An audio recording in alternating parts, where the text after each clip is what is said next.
बिस्मिल्लाहिर्रहमानिर्रहीम। अस्सलाम वालेकुम। देसी ब्यूटी टिप्स में खुश आमदीद।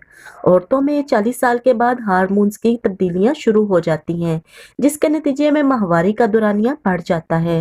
हर 15 या 20 दिन बाद माहवारी आने लगती है और ब्लीडिंग भी बहुत ज़्यादा हो जाती है। यहाँ तक कि ज़्यादा ब्लीडिंग की वजह से औरतों में खून की कमी होने लगती है, सर चकराता है और सफ़ेद पानी आना शुरू हो जाता है। जिस्मानी कमज़ोरी बहुत ज़्यादा बढ़ जाती है। हैज़ का ज़्यादा आना और बेकायदगी से आना और चक्करों का आना, इन सब के लिए आज मैं एक आज़मूदा देसी इलाज लेकर आई हूँ। इन तमाम अलामतों की सूरत में ये पाउडर आपने घर में बनाकर रख लेना है। 10 रुपए की ये चीज़ आपकी तमाम परेशानियों को ख़त्म कर देगी इंशाल्लाह। हैज़ की ज़्यादती में ये दवाई बहुत ही मुजरब है, जिसने भी इस्तेमाल की शिफा पाई। इस पाउडर को बनाने के लिए आपको ना तो ज़्यादा चीज़ों की ज़रूरत है और ना ही बहुत ज़्यादा मेहनत की ज़रूरत है। 10 रुपए के अनार के छिलके बाजार से ले लें।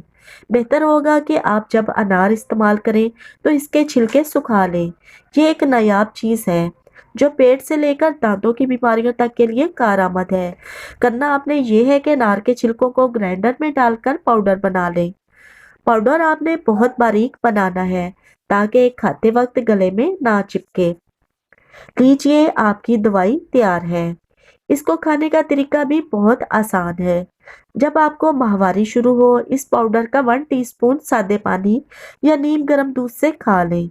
इंशाल्लाह इसके खाते ही आपको हैज़ की तमाम तकलीफ से निजात मिल जाएगी।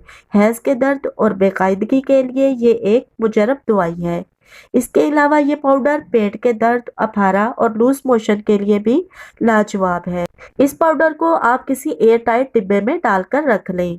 इंशाल्लाह ये आपको बहुत फ़ायदा देगा। ज़रूर बनाइएगा और इस्तेमाल कीजिएगा। इंशाल्लाह आपको ज़रूर फ़ायदा होगा। उम्मीद है आपको ये मालूमाती वीडियो पसंद आई होगी। वीडियो को लाइक शेयर करना मत भूलिएगा। मिलते हैं एक नई वीडियो के साथ। अल्लाह हाफिज़।